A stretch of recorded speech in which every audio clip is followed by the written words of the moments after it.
하나님 말씀 요한계시록 2장입니다. 요한계시록 2장 18절에서 29절까지 보도록 하겠습니다. 요한계시록 2장 18절에서 29절까지 좀 길긴 하지만 같이 읽도록 하겠습니다. 주님 말씀 받으실 때 자리에서 일어나시기 바랍니다. 2장 18절에서 29절까지 하나님 말씀이 이러합니다. 두아디라 교회의 사자에게 편지하라. 그 눈이 불꽃 같고 그 발이 빛난 주석과 같은 하나님의 아들이 이르시되 내가 네 사업과 사랑과 믿음과 섬김과 인내를 아느니 네 나중 행위가 처음 것보다 많도다. 그러나 내게 책망할 일이 있노라. 자칭 선지자라 하는 여자 이세벨을 내가 용납함이니 그가 내 종들을 가르쳐 꾀어 행음하게 하고 우상의 제물을 먹게 하는도다. 또 내가 그에게 회개할 기회를 주었으되 자기의 음행을 회개하고자 하지 아니하는도다. 볼지어다 내가 그를 침상에 던질 터이요 또 그와 더불어 간음하는 자들도 만일 그의 행위를 회개하지 아니하면 큰 혼란 가운데에 던지고 또 내가 사망으로 그의 자녀를 죽이리니 모든 교회가 나는 사람의 뜻과 마음을 살피는 자인 줄 알지라. 내가 너희 각 사람의 행위대로 갚아주리라. 두아디라에 남아있어 이 교훈을 받지 아니하고 소위 사탄의 깊은 것을 알지 못하는 너희에게 말하노니 다른 짐으로 너희에게 지울 것은 없노라. 다만 너희에게 있는 것을 내가 올 때까지 굳게 잡으라. 이기는 자와 끝까지 내 일을 지키는 그에게 만국을 다스리는 권세를 주리니 그가 철장을 가지고 그들을 다스려 질그릇 깨뜨리는 것과 같이 하리라. 나도 내 아버지께 받은 것이 그러하니라. 내가 또 그에게 새벽벌을 주리라. 귀 있는 자는 성령이 교회들에게 하시는 말씀을 들을지어다. 아멘.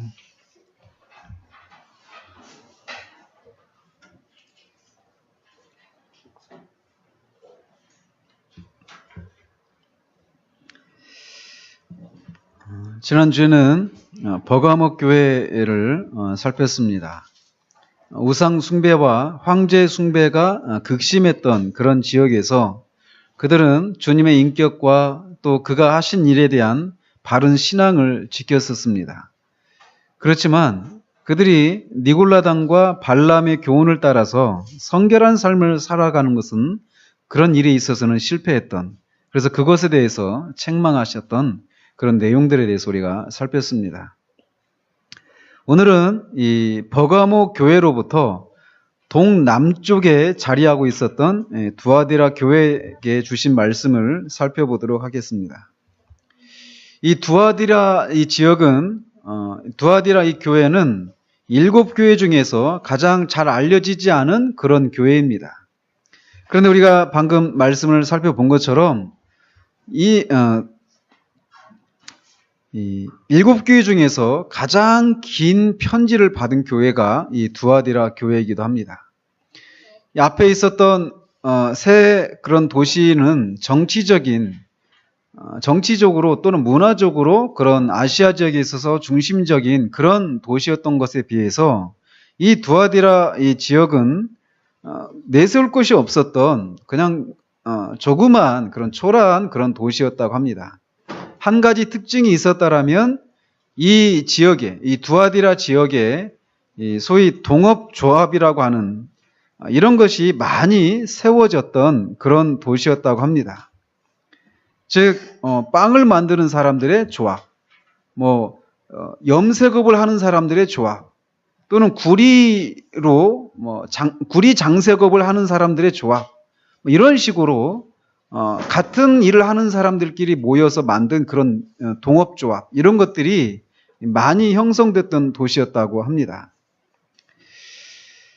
그리고 또 이 두아디라 이 교회는 이 사도행전 16장에 보면 이 빌립보 지역에서 유럽에서 가장 최초로 그리스도인이 되었던 루디아라고 하는 그 여자가 나오는데 그 루디아의 고향이 이 두아디라였다고 합니다. 그래서 확실한 건 아니지만 아마 이 루디아가 이 두아디라 지역에 있는 교회를 설립하는데 아마 큰 역할을 했을 것이다 라고 추론을 합니다.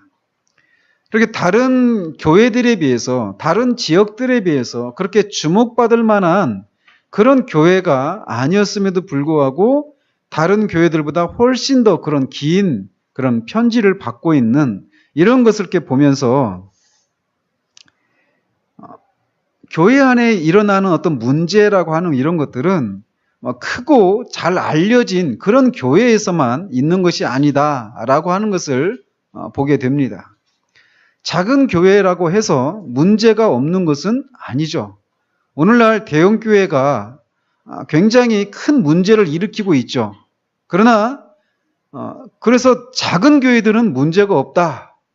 그런 건 아니라는 것입니다. 작은 교회라 하더라도 큰 교회 안에 있는 문제가 똑같이 있을 수 있다라는 것이죠. 또 긍정적인 측면을 가지고 얘기를 한다라면 큰 교회, 잘 알려진 교회에만 주님의 관심이 가 계신 것이 아니라 작은 교회, 잘 알려지지 않은 이런 교회를 향해서도 주님의 관심은 동일하시다라는 것입니다. 그래서 이런 교회를 향해서도 주님께서 이렇게 다른 교회들에 비해서 긴 그런 편지를 보내라고 이렇게 명령을 하셨던 것이죠. 그런 교회에게 주님은 자신을 그 눈이 불꽃 같고 그 발이 빛난 주석과 같은 하나님의 아들이라라고 소개를 하고 계십니다. 우리 주님은 분명히 하나님의 아들이십니다. 그러나 일곱 교회에게 당신 자신을 소개하실 때 이렇게 명시적으로 나는 하나님의 아들이다 라고 말씀하고 계시지 않습니다. 단지 이런저런 상징을 통해서 그가 하나님의 아들이시다라고 하는 것을 말씀하고 계실 뿐이지 명시적으로 하나님의 아들이다라고 말씀하고 계시진 않아요. 여기 이 두아디라 교회를 향해서만 당신께서 하나님의 아들이시다라고 말하고 계신 것을 봅니다. 그러면서 당신께서 하나님의 아들이다라고 하는 그런 그 신성을 가지신 분이시다라고 하는 것을 드러내는 표현을 같이 사용하고 계시는데 그게 뭐냐면 그 눈이 불꽃 같고 그 발이 빛난 주석과 같다라고 하는 이런 표현을 통해서 주님이 하나님의 아들이시다라고 하는 것을 분명하게 드러내고 계십니다. 여기서 눈이 불꽃 같다라고 하는 것은 주님이 모든 사물과 사람의 생각과 또 그들의 행동들을 그 행동의 이면에 있는 그런 어떤 동기들, 저희들 이런 것들을 다 꿰뚫어 보시는 그런 분이시다라고 하는 것을 말씀하십니다. 그래서 23절에 나는 사람의 뜻과 마음을 살피는 자다라고 하는 것과 같이 연관이 있는 그런 표현이죠. 또 발이 빛난 주석과 같다라고 하는 것은 주님의 섭리가 확고하고 장엄하게 그리고 순결하고 거룩하게 시행된다라고 하는 것을 잘 나타내 보여줍니다. 이렇게 주님이 불꽃 같고 그래서 불꽃 같은 눈동자로 교회 안에서 일어나고 있는 그 모든 것들을 꿰뚫어 보시고 또 이 빛난 주석과 같은 발을 가지시고 그 행동들에 대해서 그 행위대로 심판하시는 그런 권위를 가지신 하나님의 아들로 당신 자신을 소개하고 계십니다. 계속 말씀드린 것처럼 주님이 그 각 교회에게 이렇게 다양하게 자신을 이렇게 다양한 그런 표현을 하시는 것은 그 편지를 받고 있는 교회의 그런 영적인 상황과 아주 밀접하게 연관이 되어져 있습니다.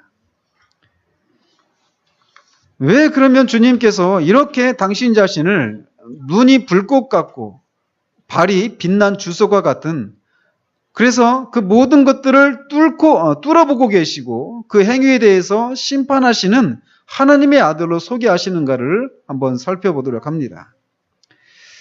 그래서 마찬가지로 이 편지도 이 두아디라 교회에게 보내신 이 편지도 칭찬의 내용과 또 책망의 내용 그리고 그 책망받는 자들에 대한 심판 또 칭찬받는 자들에 대한 약속 이런 내용들로 구성이 되어져 있습니다. 먼저 그 칭찬의 내용들을 한번 보면 19절에 주님은 이렇게 말씀하십니다. 내가 네 사업과 사랑과 믿음과 섬김과 인내를 아노라. 네 나중 행위가 처음 것보다 많도다. 이렇게 말씀하십니다. 여기서 네 사업과라고 말할 때 그 사업은 에베소 교회를 향해서 주님께서 말씀하실 때 내가 네 행위와 수고와 인내를 안다 이렇게 말씀하시잖아요. 그때 행위를 안다라고 할 때 썼던 그 단어와 같은 단어입니다. 즉 그들에게는 주님을 섬기는 그런 행위들이 있었다라는 것이에요. 그리고 그 행위는 사랑과 믿음과 섬김과 인내였다라고 말씀을 하십니다. 그들에게는 에베소 교회가 없었던 그런 사랑이 있었습니다. 그리고 에베소 교회나 다른 서머나 교회가 있었던 주님을 향한 그런 믿음, 또 주님을 향한 그런 섬김과 인내가 있었던 것이죠. 여기서 인내라고 하는 것은 소망과 밀접한 그런 도덕적인 항목입니다. 바울이 데살로니가 교회를 향해서 1장 3절에서 이렇게 말을 합니다. 너희의 믿음의 역사와 사랑의 수고와 우리 주 예수 그리스도에 대한 소망의 인내가 있다라고 하면서 이 데살로니가 교회를 칭찬하고 있습니다. 즉 이 데살로니가 교회가 이 믿음이 있었습니다. 그 믿음을 따라서 역사하고 있었어요. 믿음을 적용하면서 믿음을 따라서 살고 있는 그런 삶이 있었고 사랑의 수고가 있었습니다. 그리고 예수 그리스도에 대한 소망의 인내가 있었다라고 말하고 있어요. 즉 인내라고 하는 것은 소망과 관련되어져 있는 그런 요소라는 것이죠. 그러니까 주님께서 여기서 내 사업과 사랑과 믿음과 섬김과 인내가 있다. 인내를 안다라고 하시는 것은 너희들이 데살로니가 교회를 향해서 사도 바울이 칭찬했던 것처럼 너희에게 믿음의 역사가 있고 사랑의 수고가 있고 소망의 인내가 있다라고 하시면서 칭찬을 하고 계신 것입니다. 뿐만 아니라 이들은 나중 행위가 처음 것보다 많았습니다. 마찬가지로 바울이 이 데살로니가 교회에게 두 번째로 보낸 편지에서 너희의 믿음이 더욱 자라고 너희가 다 각기 서로 사랑함이 풍성하기 때문에 하나님께 감사한다. 이렇게 편지를 하고 있는데 이 데살로니가 교회가 믿음이 계속 자라갔던 것처럼 이 투아디라 교회도 주님을 향한 사업, 즉 사랑의 수고와 믿음의 역사와 소망의 인내 이것이 점점 자라가고 있었다라는 거예요. 처음보다 더 풍성하고 더 성숙한 그런 길로 들어서고 있었다라고 하시면서 칭찬을 하고 계신 것이죠.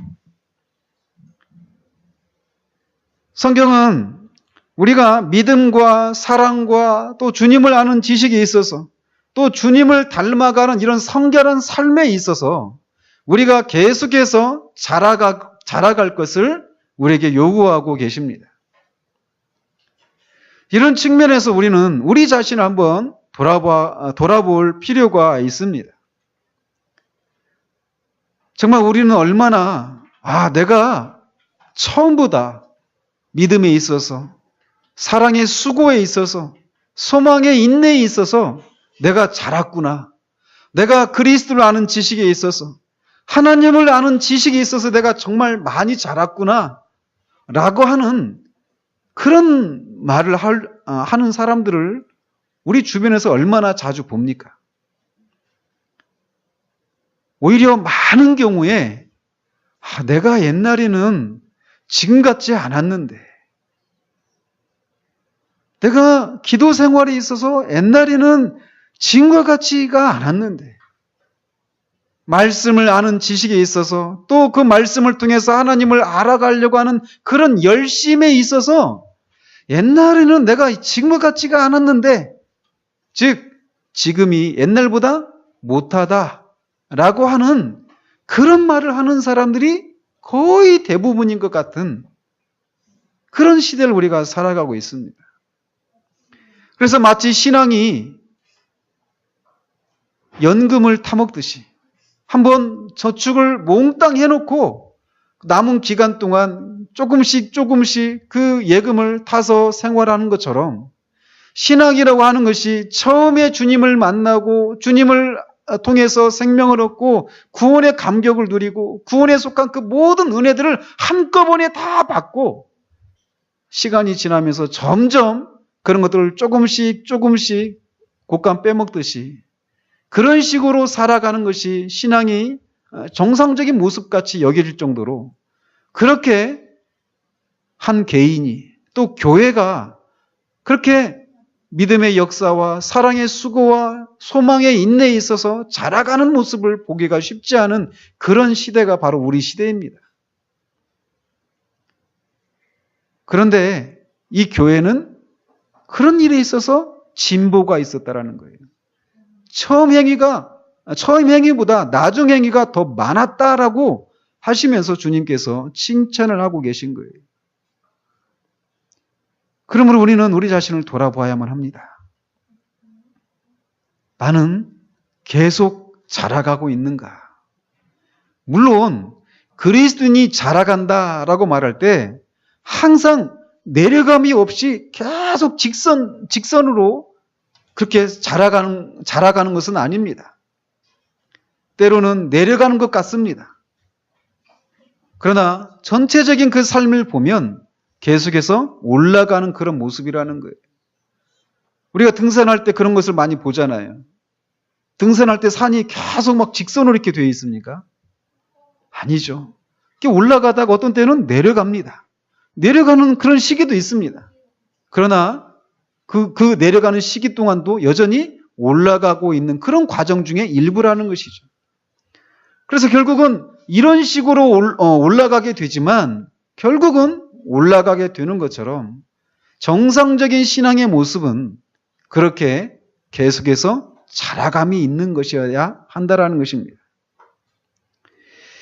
이런 성장이 있었던 교회를 향해서 주님은 그러나 너에게 책망할 일이 있노라 라고 하시면서 그 교회가 책망받을 것이 있음을 말씀하시기 시작하십니다. 지난주에도 말씀드렸지만 정말 주님께서 교회를 향해서 가지고 계신 기대가 얼마나 주님께 정말 죄송스러운 표현이지만 얼마나 집요하신가라는 거예요. 주님은 결코 교회를 통해서 드러내실, 교회를 통해서 받으실 주님의 영광에 대해서 결코 한치의 양보가 없으십니다. 그래서 이 정도면 되지 않았는가 라고 하는 것에서 주님은 만족이 없으셔요. 교회는 하나님의 각종 지혜를 드러내게 될 만물 속에 있으면서 만물을 충만케 할 그런 것이기 때문에 교회를 향한 주님의 이 기대는 결코 낮아지지를 않으신다는 것이죠. 그래서 주님은 이렇게 처음 행위보다도 더 많은 행위가 있고 그래서 믿음의 역사와 사랑의 수고와 소망의 인내에서 계속 자라가고 있는 이 교회를 향해서도 그들에게 마땅히 교회가 가지고 있어야 될 그런 어떤 한 요소가 없는 것을 인해서 책망을 하고 계신 거예요. 그 책망의 내용이 무엇이냐? 자칭 선지자라 하는 이세벨을 네가 용납함이니 라고 말씀하십니다. 이것이 주님의 책망의 핵심적인 그런 내용이었습니다.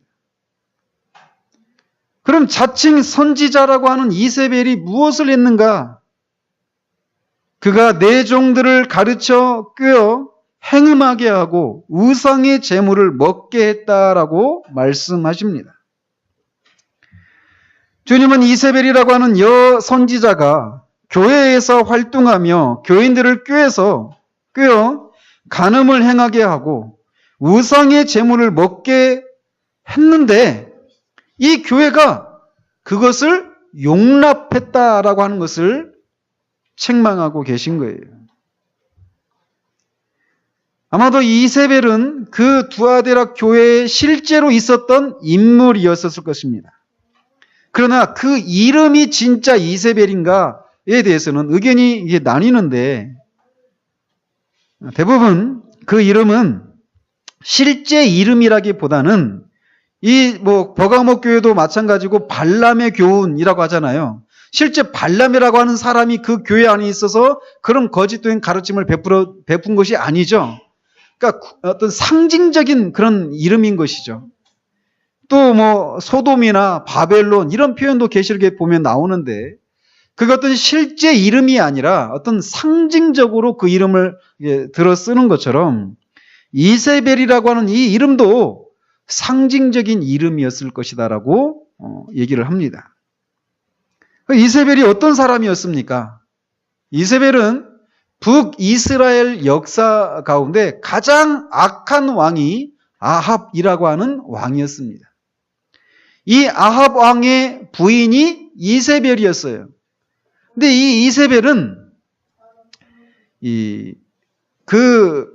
원어적으로 따져보면 이세벨이라고 하는 이 이름이 정결한 사람, 순결한 자 이런 의미라고 합니다. 그런데 그 이름과는 완전히 반대되는 삶을 살았던 사람이 바로 이세벨이었어요. 그래서 이 이세벨은 이스라엘 사람이 아니라 시돈 왕의 딸이었습니다. 근데 그 시돈이라고 하는 나라에서 섬겼던 우상이 뭐냐면 바알이었어요. 바알과 이 아스타롯이라고 하는 아세라라고 하는 이 신을 그들이 섬겼던 것이죠. 그래서 이 이세벨은 그런 시돈 왕의 딸이 이스라엘의 왕 아합과 결혼을 해가지고 그가 이 이스라엘의 바알 숭배와 아세라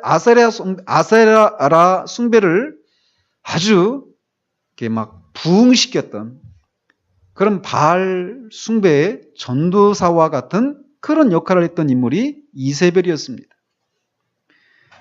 그는 잘 알다시피 당시 그 선지자였던 엘리야와 갈멜산에서 400명의 바알 선지자들과 450명의 아세라 그 선지자들, 제사장들과 이렇게 일대 그런 누가 참 신인가를 가지고 그런 결전을 벌인 적이 있었는데, 이 이세벨은 그런 우상 숭배를 하는 그런 제사장들을 전폭적으로 지지하고 여호와 하나님을 섬기는 선지자들을 막 찾아서 죽였던 아주 악독한 여왕이었습니다. 그의 최후는 아주 끔찍했죠. 2층에서 떨어져서 죽었는데 그 시체를 개들이 뜯어 먹었습니다. 그런 이세벨처럼 구약에서 이스라엘 백성들을 영적인 그런 간음을 하도록 했던 그 이세벨이라고 하는 여인처럼 시간이 한 1000년 가까이 흐른 이 신약교회 안에, 이 투아디라 교회 안에 그 교회로 하여금 영적인 간음을 행하도록 하는 어떤 사람이 있었던 거예요. 아마도 이 여인은 자신들은 깊은 것을 깨닫고 깊은 것을 안다라고 말하면서 그렇게 자신들의 그 행위가 정당하다라고 주장을 했던 사람이었을 것입니다. 그래서 학자들에 따르면 이 여인은 영적인 은사가 많이 있었던, 그리고 신비한 어떤 영적인 체험을 많이 했던 그런 여자였을 것이다. 그래서 그 교회의 목사보다도 그런 영적인 은사를 많이 소유하고 영적인 체험을 많이 해서 목사보다도 더 큰 권위를 가지고 그 교회에 있는 사람들로 하여금 그렇게 우상에게 드렸던 그런 재물을 먹게 하고 음행을 하도록 권했던 그런 여자가 바로 이세벨로 상징되는 그런 자칭 선지자가 했던 일이라는 것이죠. 아까도 말씀드린 것처럼 이 지역, 이 두아디라 이 지역에는 동업조합이 많이 있었습니다. 그래서 이 동업조합에서 어떤 일종의 우리가 개업을 하거나 그럴 때 막 이렇게 고사를 지내잖아요. 그런 것처럼 이 동업조합 안에서 그런 식의 어떤 비밀 예식들이 있었습니다. 그래서 그런 비밀 예식을 이렇게 행할 때 음행을 그렇게 했던 것이에요. 그들은 깊은 것을 간파한다라고 자랑을 했습니다. 마치 요한일서에서 등장하는 그 영지주의자들처럼 자신들은 어떤 영적인 깊은 것들을 경험하고 맛보는 그런 사람들이라는 것이에요. 영적인 그런 엘리트라는 것이죠. 그래서 그 영지주의자들이 말하는 것처럼 물질은 악하고 영은 선하다. 그래서 이 육체가 어떤 죄를 지어도 영에는 아무런 영향을 끼치지 않는다라고 말하면서 음행을 해도 아무런 상관이 없다라고 말하면서 교인들을 그렇게 음행의 현장에 끌어들였던 것이죠.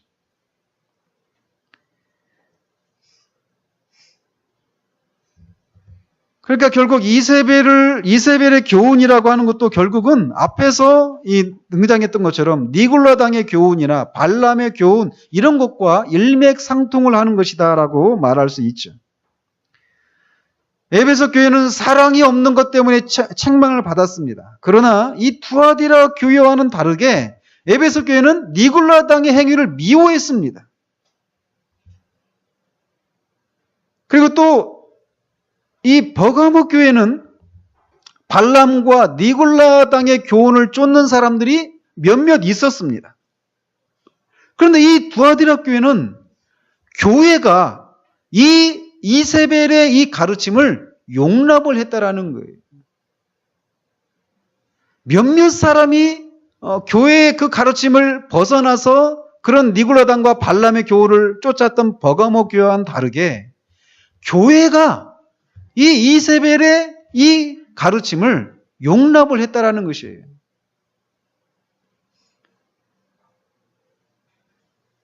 교회는 마땅히 말씀을 통해서 그녀의 정체를 드러내고 징계를 통해서 그를 쫓아내거나 어떤 제어를 했어야 되는데, 제재를 했어야 되는데 그런 일을 하지 않고 그녀의 행위를 용납했던 것이죠.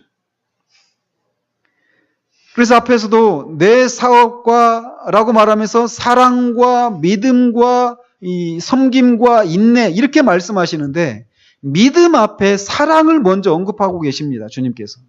그렇죠? 19절에 보면 아마 이 두아디라 교회는 사랑으로 이거를 품어야 된다라고 말을 했을지도 모릅니다. 어쨌든 이 두아디라에 있는 그리스도인들은 매우 빈약한 양심을 가지고 있었거나 또는 아주 연약한 용기를 가지고 있었던 그런 사람들이었던 것 같습니다. 그래서 사랑으로 그들을 품어야 한다라고 말하면서 그런 부도덕한 그런 행동들을 우상 숭배의 그 죄악을 징계하거나 제거하지 아니하고 교회가 그것을 용납했던 것이죠. 이런 일들은 오늘날의 교회 안에서도 여전히 발견되고 있는 그런 모습입니다.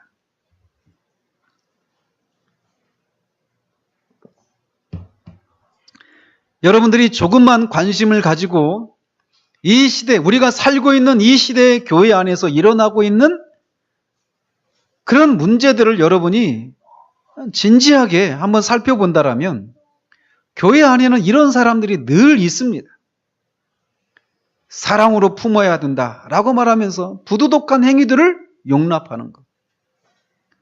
정말 죄송한 말씀이지만 거의 대부분 그렇게 이 교회 안에 있는 잘못된 행위들을 덮어두고 가야 된다. 사랑으로 품어야 된다라고 말하는 사람들 대부분 보면 권사님들이 많아요. 제가 권사님들을 막 이렇게 다 매도하려고 하는 것이 아니라 맹목적이라는 것이죠. 실제 보십시오. 지금도 마찬가지입니다. 법원에서 명백하게 범죄 행위로 드러났어요. 그런데도 그게 주님 때문에 받는 핍박이라고 말하면서 목사님을 막 전적으로 지지합니다. 맹목적입니다. 그런 일들이 지금도 그랬고 그 당시에 두아디라 교회 안에도 있었던 것이에요. 그런데 주님은 그것이 너희들이 사랑이 많아서 그런 것이다라고 말하면서 그들을 칭찬하고 계시지 않아요. 그런 행위를 용납한 것에 대해서 책망을 하십니다. 교회가 마땅히 진리의 말씀을 기준으로 그 잘못된 행위들을 드러내고 책망을 했어야 돼요. 그들을 쫓아내거나 제거를 했어야 된단 말이죠. 왜냐하면 참된 그리스도인과 교회에는 성결한 생활과 의로운 성품 이런 것이 반드시 있어야만 하기 때문에 그렇습니다. 하나님께서 우리를 창세전에 그리스도 안에서 우리를 택하셨습니다. 왜 그렇게 하셨습니까? 우리로 사랑 안에서 그 앞에 거룩하고 흠이 없게 하시려고 창세전에 예수 그리스도 안에서 우리를 택하셨다라고 사도 바울이 얘기를 합니다. 하나님이 우리를 교회로 불러내신 이유는 우리를 거룩하고 흠이 없는 사람들로 만드시기 위함이다라고 말을 하고 있어요. 왜 하나님의 아들이신 예수 그리스도께서 십자가에 죽으셨습니까? 사도 바울은 디도서에서 이렇게 말을 합니다. 그가 우리를 대신하여 자신을 주심은 모든 불법에서 우리를 속량하시고 우리를 깨끗하게 하사 선한 일을 열심히 하는 자기 백성이 되게 하려 하심이라. 왜 성령님 우리에게 주시고 우리 안에 성령께서 거하도록 하십니까? 그 역시 우리를 부정케 하심이 아니고 거룩하게 하시기 위함이다라고 성경은 말을 하고 있어요. 성삼위 하나님께서 우리를 택하시고 우리를 위해서 대신 죽으시고 우리 안에 거하시는 이유는 우리로 하여금 거룩하고 흠이 없는 그런 사람이 되도록 하시기 위함이다라고 말을 합니다.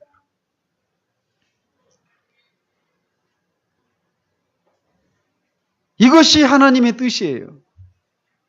그러므로 교회는 마땅히 성결한 그런 삶을 독려해야 되고 그런 삶을 살아가도록 얘기를 해야 한다라는 것이죠.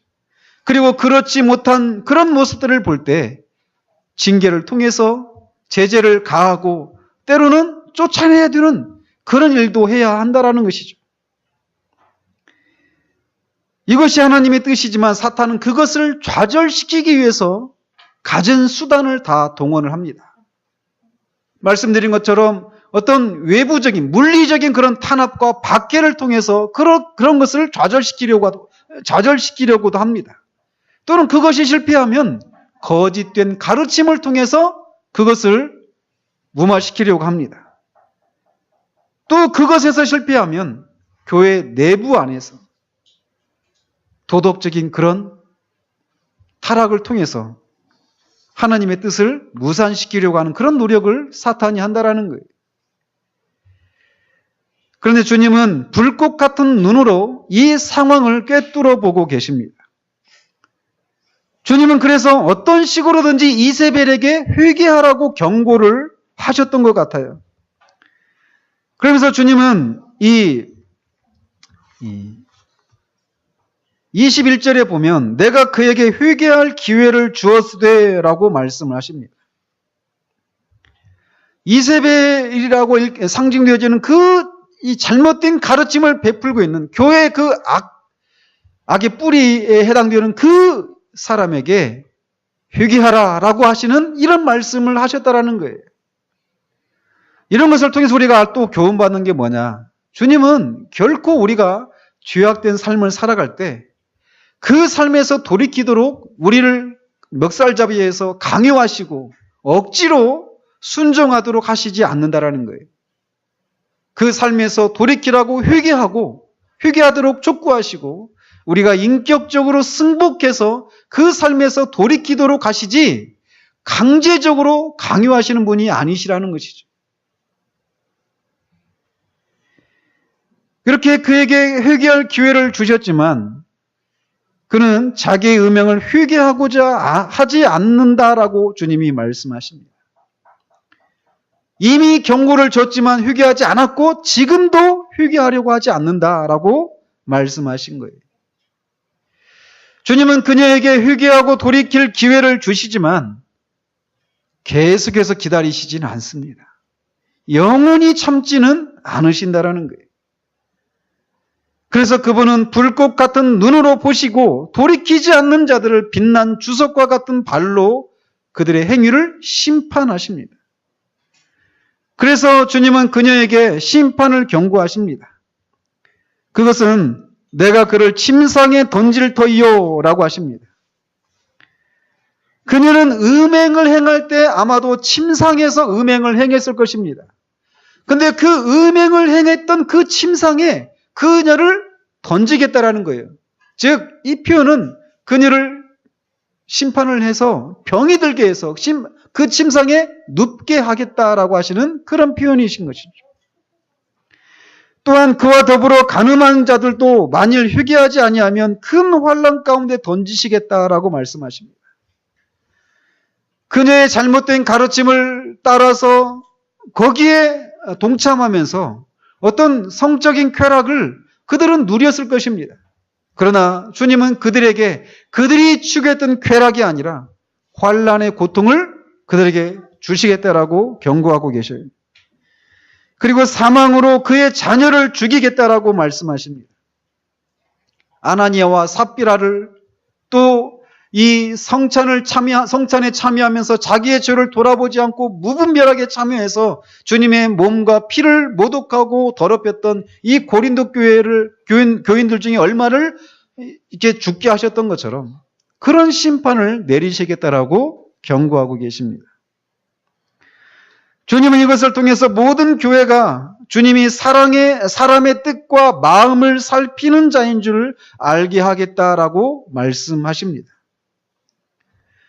행음을 하는 자들은 어둠 가운데 그 일을 하면서 주님이 보시지 않고 심판하시지도 않을 것이다라고 생각을 했지만 주님은 그들이 생각하는 분이 아니시다라는 것을 천명하고 계신 것이죠.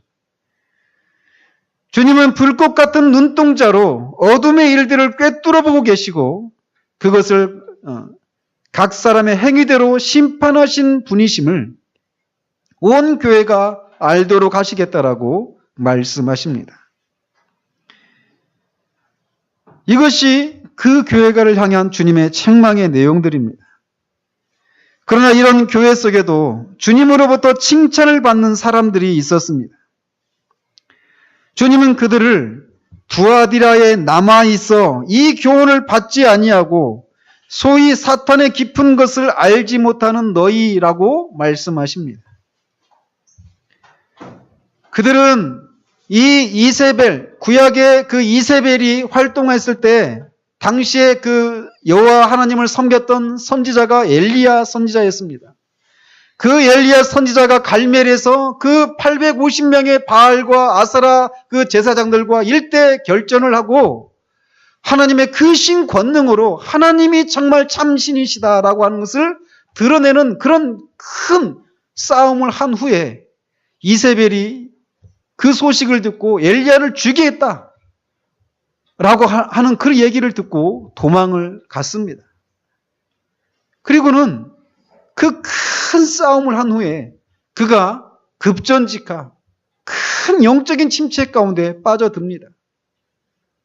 그래서 하나님 앞에 내가 이제 더 이상 사는 것이 아무 의미가 없습니다.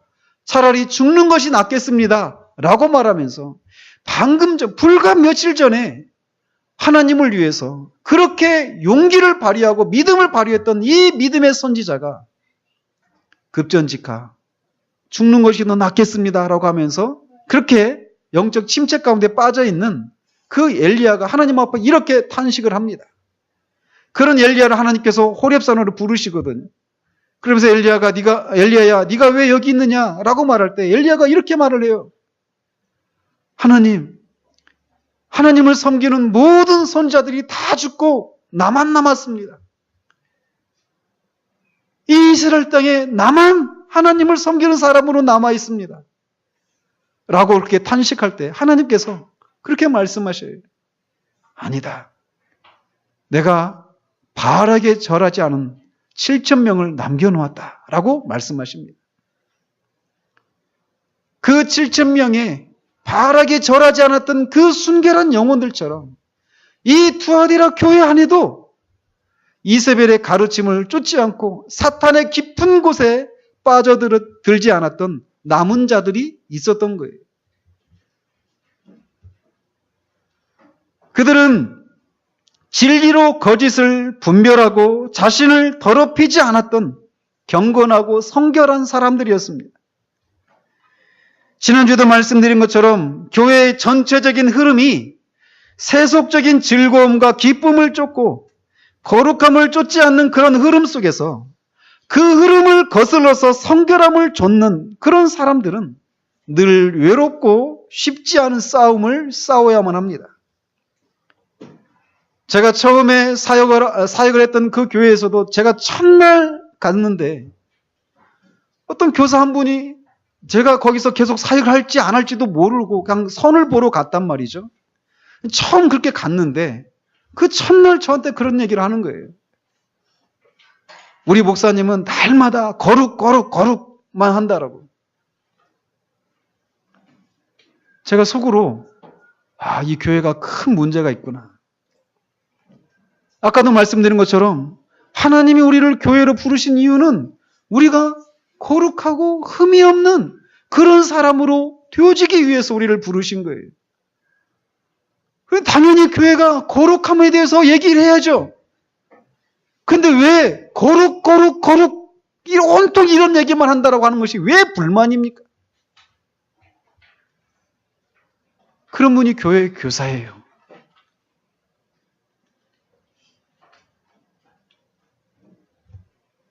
그런 속에서 진리의 말씀을 쫓아서 거룩한 삶을 살아가는 것이 진짜 그리스도인의 모습이고 교회는 마땅히 그런 모습이 되어야 한다라고 말하는 그런 것을 주장하고 그런 삶을 살아가는 것은 쉽지 않다라는 거예요. 더더군다나 이 두아디라 교회가 그런 음행을 또 우상의 제물을 어떤 장소에서 마셨느냐? 아까 말한 것처럼 동업조합의 어떤 예식을 행할 때 그런 일을 했을 거란 말이죠. 그래서 이 지역에서 어떤 그 상업 활동을 하려면 반드시 어떤 조합에 가입을 하게 되어 있었단 말이에요.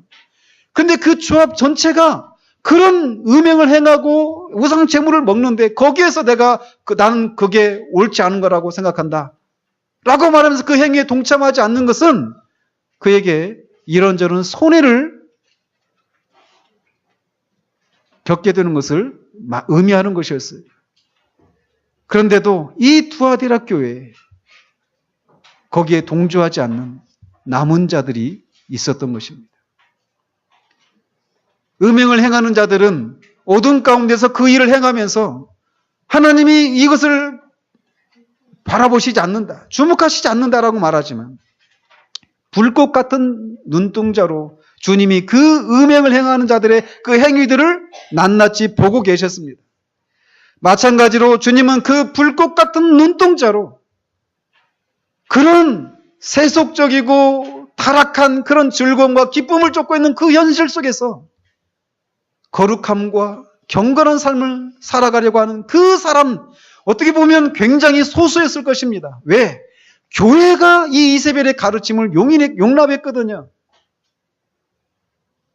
그런데 그들은 그런 속에서 그 소수의 사람들이 그 흐름에 동조하지 않고 있는 그 사람들을 주님이 역시 불꽃 같은 눈동자로 지켜보고 계셨던 거예요. 그러면서 그들에게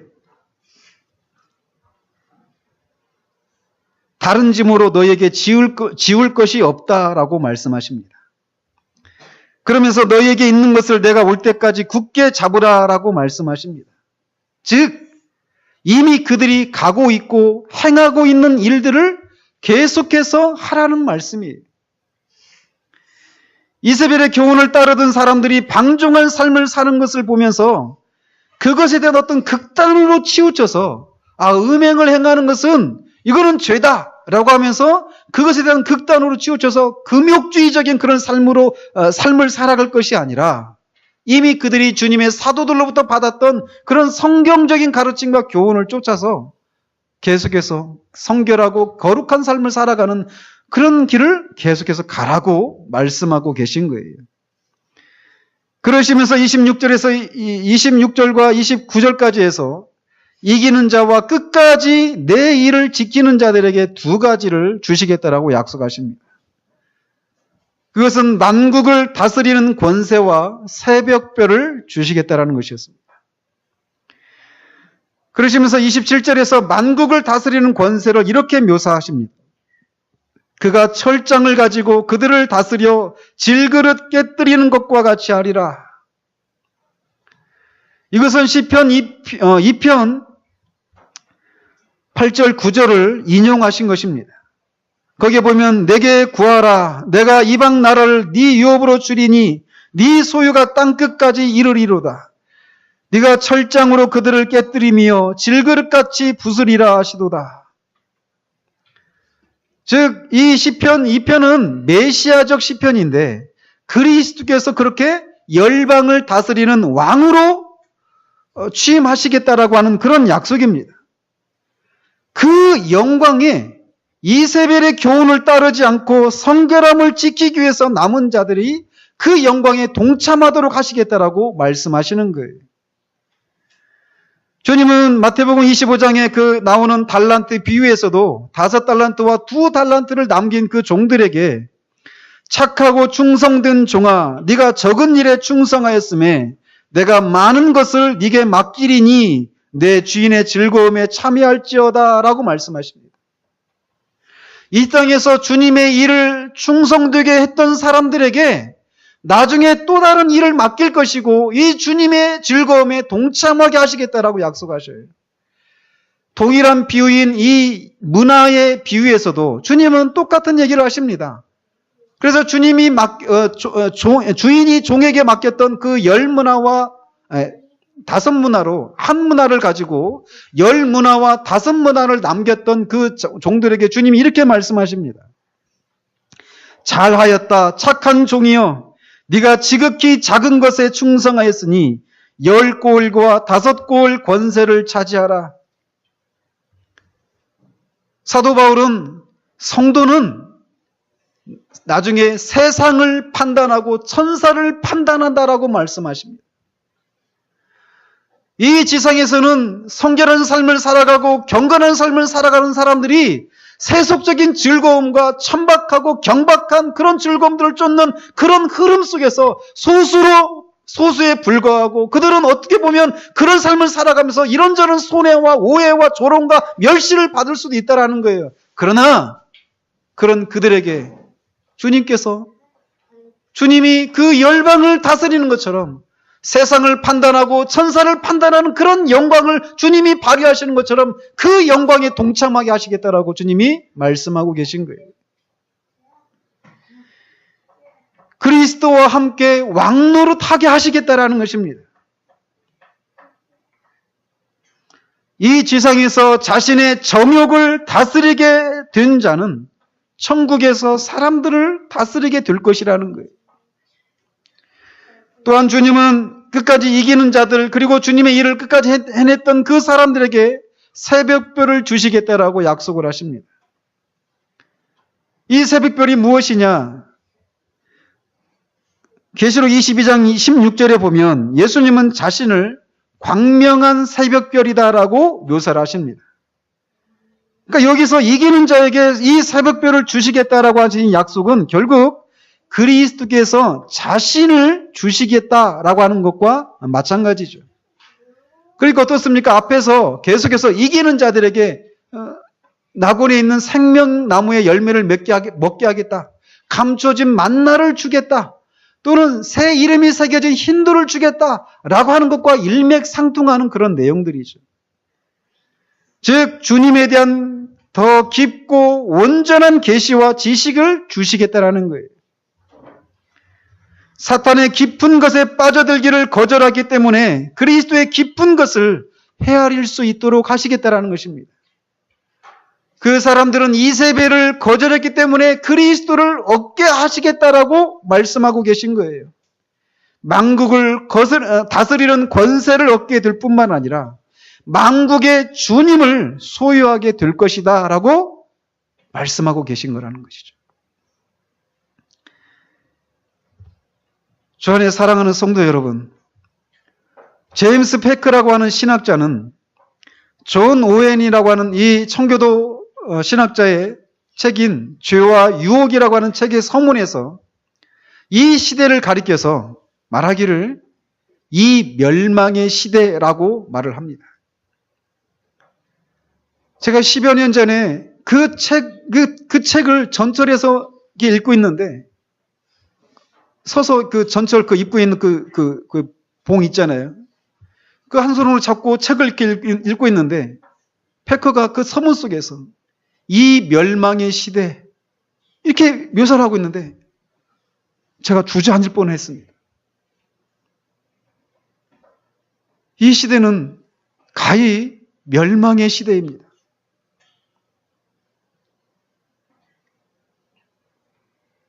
그가 그렇게 이 시대를 진단하는 이유는 교회와 그리스도인의 관심이 좀 더 거룩해지기 위해서 자신의 내면의 죄를 살피고 그 죄와 더불어 싸우고 세상의 유혹을 거부하고 진리의 말씀으로 옳고 그름을 분별하고 거룩하고 성결한 삶을 살기 위해서 분투하는 그런 사람들을 찾아보기 쉽지 않은 그런 시대이기 때문에 그렇습니다.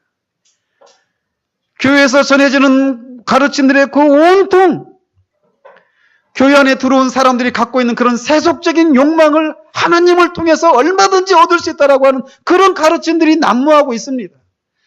교회 안에 들어왔지만 여전히 세상에서 추구했던 그런 세속적인 즐거움과 기쁨을 교회 안에서도 누리기를, 종교적인 그런 껍데기를 씌워서 교회 안에서도 그런 세속적이고 그런 타락한 그런 즐거움과 기쁨을 누리기를 사람들이 요구하고 있다는 거예요. 그리고 그런 사람들의 요구를 들어주고 그런 비유를 거스르지 않기 위해서 교회에서는 참된 가르침이 여러분들은 하나님 앞에 아무런 소망이 없는 죄인입니다. 여러분들을 향해서 하나님의 진노가 지금도 여러분들을 향해서 향하고 있습니다. 그 하나님의 진노에서 피하기 위해서 그리스도께로 속히 피하십시오. 그 하나님의 진리에서 피할 수 있는 것은 여러분의 그 종교적인 선행과 그런 도덕적인 열심을 통해서는 도무지 이루어질 수 없습니다라고 하는 이런 메시지들을 쉽게 찾아 듣기 쉽지 않은 그런 시대를 우리가 살고 있다는 거예요. 그래서 제임스 패커는 다른 책 속에서 이렇게 말을 합니다. 이 시대의 교회를 자기 즐거움에 빠져 타락한 교회. 우리가 사는 시대가 그렇습니다. 여러분들 우리가 살고 있는 이 시대의 악함을 보십니까? 세상은 고사하고 교회 안에서 말입니다. 이 시대의 신앙의 풍조는 너무나 경박하고 메마릅니다. 그래서 이런 것들이란 반동으로 이 두아디라 교회가 빠졌던 것처럼 누군가가 영적인 은사를 많이 소유하고 어떤 영적인 신비한 그런 체험들을 했다라고 하면 거기에 속해서 빠져들어가는 시대가 바로 우리 시대입니다. 그런 시대 속에서 마치 소돔성에서 행해지는 그런 불의를 보면서 날마다 의로운 심령을 상해했던 롯처럼 지금도 세속적이고 경박하며 경건하지 못한 교회와 그리스도인들의 모습을 보면서 상한 심령으로 애통해하고 주님을 닮기를 힘쓰고 성결함을 추구하는 그런 사람들을 주님이 지금도 불꽃 같은 눈동자로 찾고 계십니다. 두아디라 교회에 있었던 그 남은 자들을 주님이 찾아내셨던 것처럼 이 시대에도, 이 멸망의 시대 가운데서도 그 시대의 흐름을 거슬러서 살고자 하는 자들을 주님이 찾고 계시다라는 거예요. 그런 사람들이 이 시대의 남은 자들입니다. 저와 여러분들이 그런 사람들이 되어지기를 바랍니다. 그래서 그런 자들을 찾으시는 주님께 발견되어져서 더욱더 온전하고 풍성한 그 주님을 깊이 아는 우리가 되어지기를 바랍니다. 그러므로 성결한 삶을 살기 위해 가던 길을 계속해서 가시기 바랍니다. 그 삶은 외롭습니다. 좁고 협착합니다. 그래서 많은 사람이 찾지 않아요.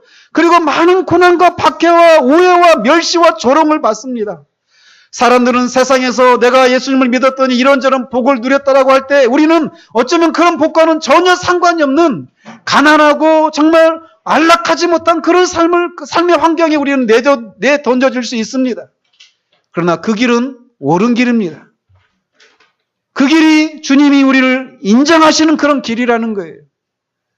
그러므로 우리는 계속해서 이 두아디라 교회에 남아있는 자들에게 주님이 말씀하신 것처럼 내가 너희에게 더 다른 짐을 짓지 않겠다. 이미 너희들이 갖고 있는 그 일을 계속해서 해나가라 라고 말씀하신 것처럼 주님이 옳다고 인정하시는 이 길을 계속해서 걸어가는 우리가 되어지기를 바랍니다. 힘들지만 옳은 길, 생명의 길, 이 길을 걸어가서 장차 주님과 함께 만국을 다스리고 지금은 세상에서 소외되고 아무것도 아니고 주목을 받지 않는 무명한 사람들, 그러지만 주님 앞에 유명한 자들, 그런 자들로 드러나서 정말 주님과 함께 주님의 그 즐거움에 같이 동참하는 저와 여러분이 되시기를 우리 주님의 이름으로 축원드립니다.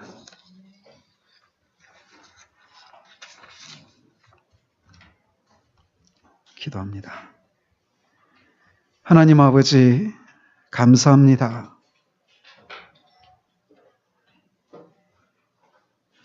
우리가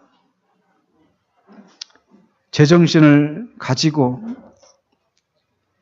이 시대를, 특별히 이 시대에 보여지는 교회 현실들을 하나님 바라보면 우리는